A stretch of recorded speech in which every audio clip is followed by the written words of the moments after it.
I was with the Regimental Headquarters Company. I jumped in as a demolition man in southern France, and I landed, I guess it was southeast of Callian, France.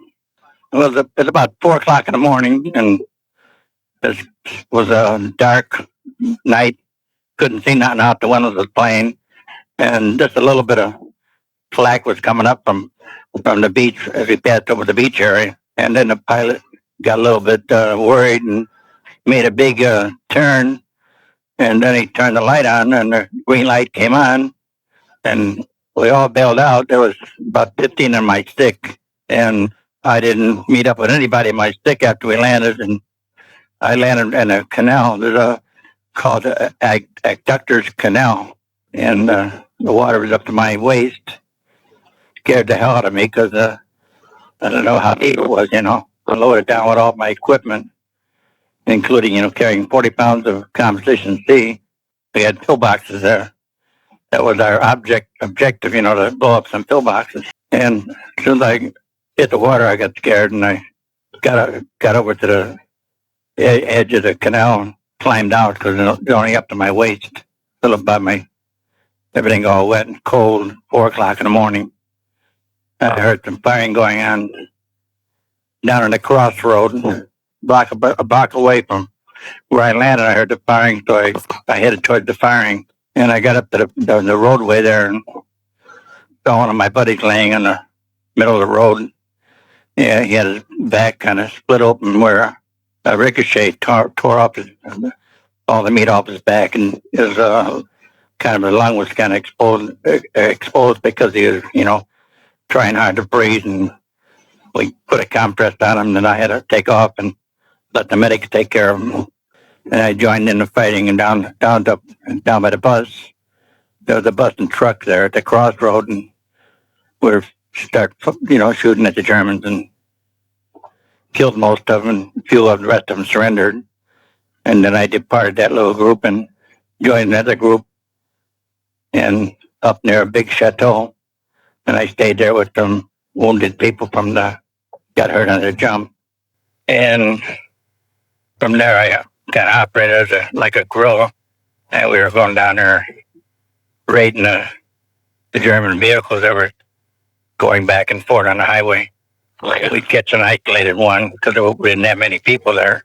And either blow them up, kill them, and destroy them. That was our mission. Harass the Germans in the rear area. We made sure we didn't attack a big convoy, We attacked the individual vehicles, and it just happened to 2 trucks come down the road, and we decided to attack them. And I was working with the FFI, and they had about 5 of them and 3 of us, and we go down there and we hide behind the buildings by the road junction down there. And as soon as they get up close to us, we'd open up on them and kill all we could kill. And a couple we didn't kill. We let the French take them away to PW camp or whatever they did with them. But we didn't have no place to hold the prisoners, so we let the FFI take them. There was about 3 or 4 FFI members that would take the prisoners away. And I shot this one guy 3 or 4 times, but I hit him kind of high. And I went up to him with my finger, and the bullets went right through him. But it was a carbine I was using, and don't have the stopping action of a 45. So after that, I looked around, picked up a Thompson later on. I let the young kid live. He was only about 17 years old, and I gave him to the French, and they took him away.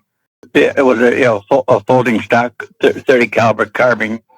I hit him 3 or 4 times with the carbine, and then he come out with his hands up, and I went over to him, turned him around, and said, "Dear God, you should be dead, but I let him live because if he could take 4 bullets through the upper part of the chest without hitting the vital spot," I said, "Let him live. He deserves to live." He's just a young German, about 18.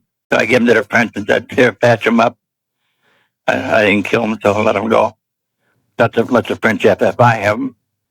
We did that for about 3 days, and then all of a sudden, I wake up in the morning, and I see one of my buddies run up to the 50 caliber machine gun and says, look what's coming up the road. And it was more or less like a battalion of Germans coming down the road.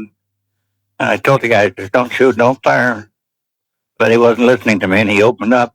There was only about, 6 or 7 of us in a whole battalion. He just kind of attacked them, and that road got cleared off in a hurry. Yeah, I think he killed about 14 or 15 of them.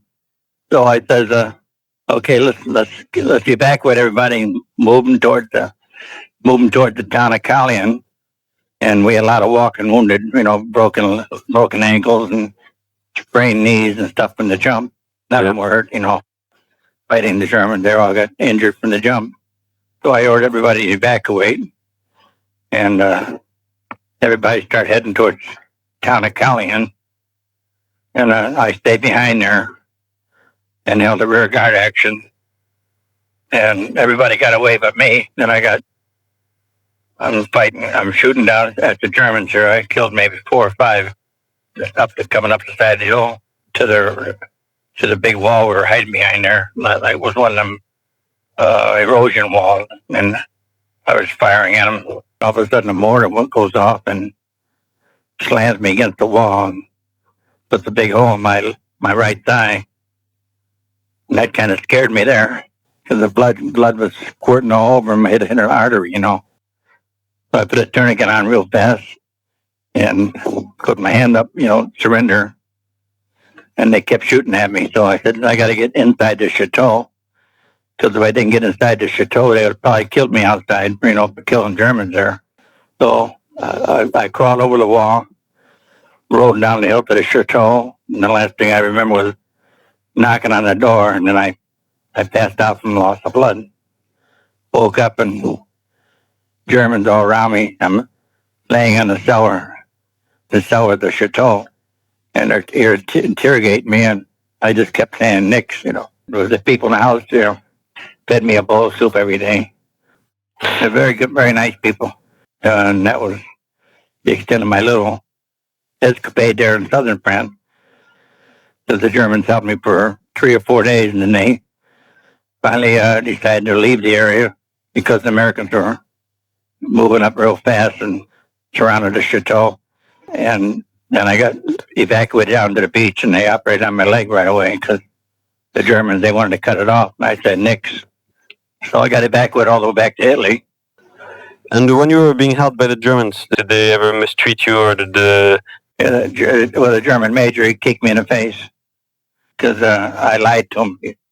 He asked me how many paratroopers were in the hills, and I said, the last time I counted them was 1,000 of them, and then he kicked me. Knocked out a couple of teeth.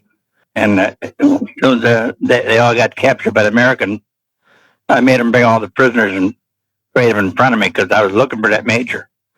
Because my face was all, bloody and the jaw was sore. So I was mad. I would have killed him there if I caught him. He got away. He was an SS major.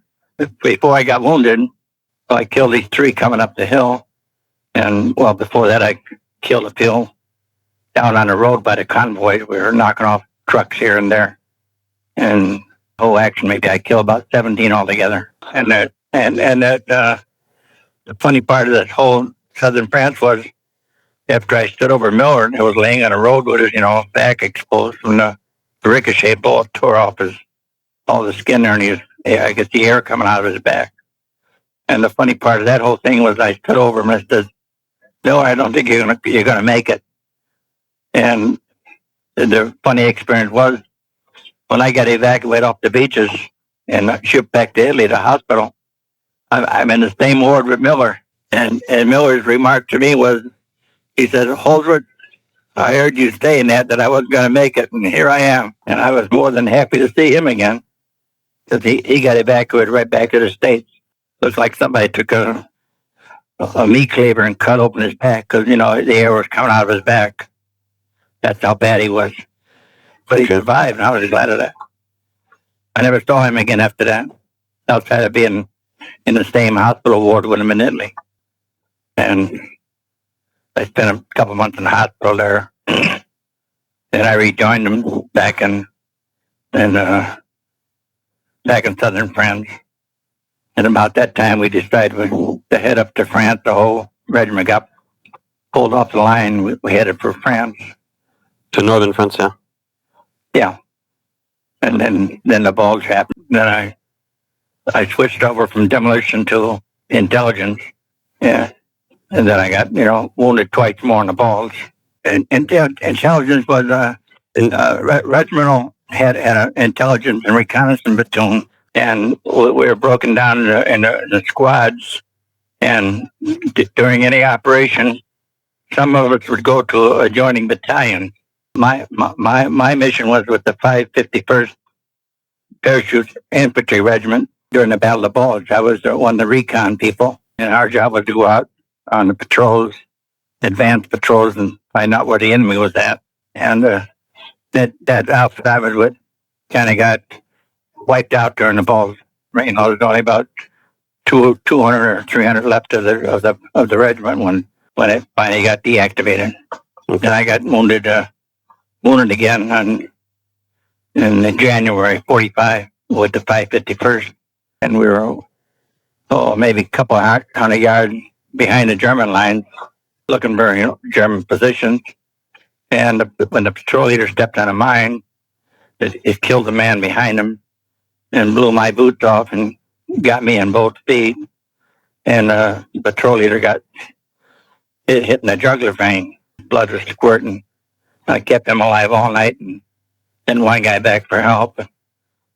So we had a hell of a time trying to keep him quiet because the Germans were moving all the patrols right around us there, and we heard them. And it was snowing out there and cold. And then they finally found us and carried us back. Then I got evacuated to Liège, Belgium, and sweated out the buzz bombs. Then got down past Paris and Marseille, and then they shipped me over back to England there to a big hospital. It was cold them days because I had no boots on and I had no gloves. Got my feet and hands both frostbitten, and spent a couple months in England in a big hospital. And I was one of the few after the war ended. I was flying to Norway with the British Airborne on May 7th, 1945. I volunteered to go to Norway with the British. I'm one of the Egerbeavers. I got discharged in November 45. Then I went back into service in June 46. I stayed in service for 20 years.